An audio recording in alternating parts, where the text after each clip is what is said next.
Hello guys again. We are going to go to the page 118, which is the point number 5, the rivers in Spain. And now we are going to go to see the map of Spain, of the rivers in Spain.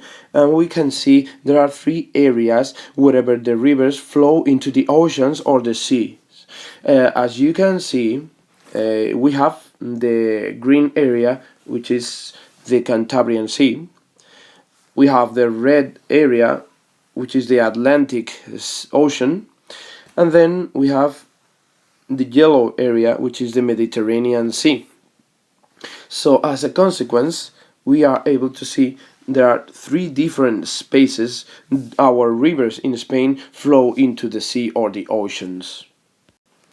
And besides, the ridge dividing each one of the areas is called the watershed. The watershed. Okay, watershed. So this is mainly what we're going to see in this video. First of all, we are going to go to the Cantabrian Sea area. So as we can see on this map, we have the Mar Cantábrico, Cantabrian Sea, and the Cordillera Cantábrica, which is the Cantabrian Range. Whenever the rivers starts up to northwards in direction to the sea, so the river it has no so many kilometers. As you can see, there is a little distance between here and here. So we have very important rivers, kind of the Navia River or the Nalón River, for example the Sella River, or other important kind of the river Nansa, the river Saja, the river Besaya, that are other kind of rivers, for example in Cantabria, and also in the Basque Country we have rivers such as the river Bidasoa, who divides Spain and France on the eastern side. So those rivers are very short, but on the other hand are very has a lot of water because the water is abundant, as rain is heavy all the year. So as I said, rivers have an abundant and regular flow. Abundant and regular flow, never dries. So you will have abundant flow all the year, either in summer or in winter, but are consequently short because of the short distances between the mountain range of the Cordillera Cantábrica and the Cantabrian Sea.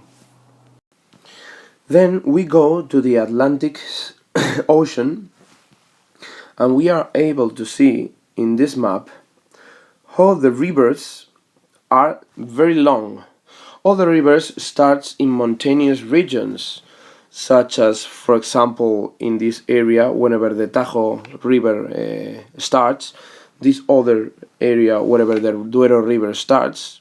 We also have the river Guadiana, which starts more or less in this area, or for example the Guadalquivir River that starts in this other area of the mountains.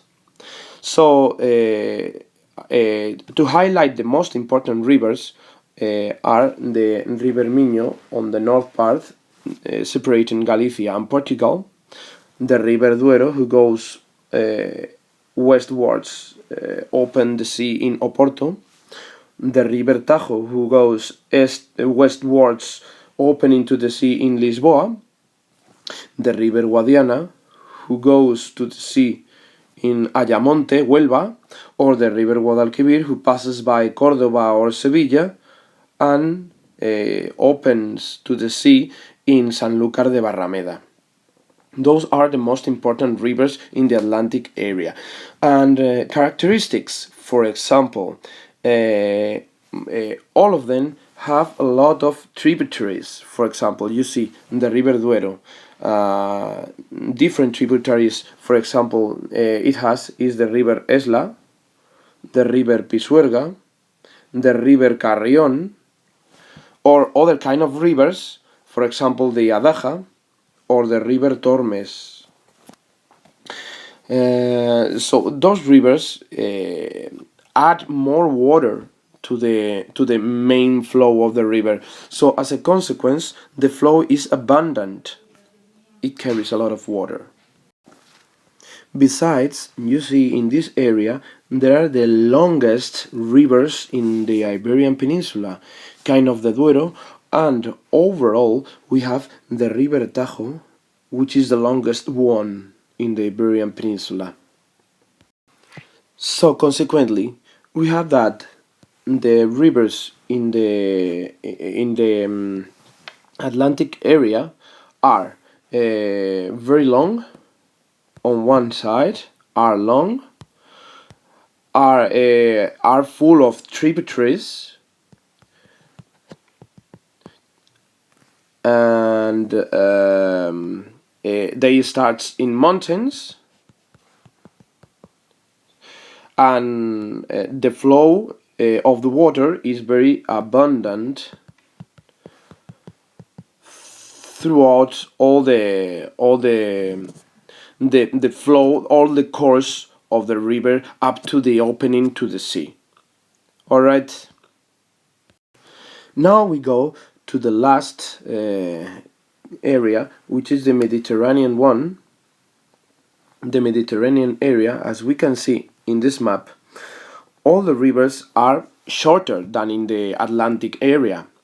So we can see important rivers such as, for example, the river Júcar, who is in this area, the river Segura, which is this other, but the most important of all is the river Iberos. I mean the river Ebro, which starts in Cantabria, passes by La Rioja, Navarra, Zaragoza, then introduced itself in Catalonia, and in the Delta del Ebro opens into the sea. So is an exception, is the longest one in this area. As you know, the Mediterranean climate is not so it has not so heavy rain, so the rain is scarce, only rains a bit in spring and in autumn. So as a consequence, the summers and the winters are very dry. So dry that the rivers are dry in those seasons. And in winter, in summer are dry, but in spring and autumn it carries a bit of water. So the flow of the river is very irregular in the Mediterranean area. Sometimes there is water, some others no water. But we have a very important exception. This exception is the proper river Ebro. The river Ebro has a lot of tributaries that comes from the Pyrenees, a lot of tributaries who carries water to the river, and even we have to take into consideration this river starts in the Cantabrian area, where there is another kind of climate, much more rainy, and that gives a lot of water to the river. So the Mediterranean area is mainly protagonized, is mainly set by the river Ebro, which is the river with more water all over the Iberian Peninsula. This is a very regular flow and a very abundant flow all the year, all the seasons, because of that factors. Okay, so this could be the main exception in the Mediterranean area overall compared to other rivers in this area that are very irregular and with scarce water. Okay. So this is for the moment what you need to know about the rivers in Spain. The next day in class I will ask you about the different rivers in the different areas, and I will punctuate in class dojo. See you the next day. Goodbye.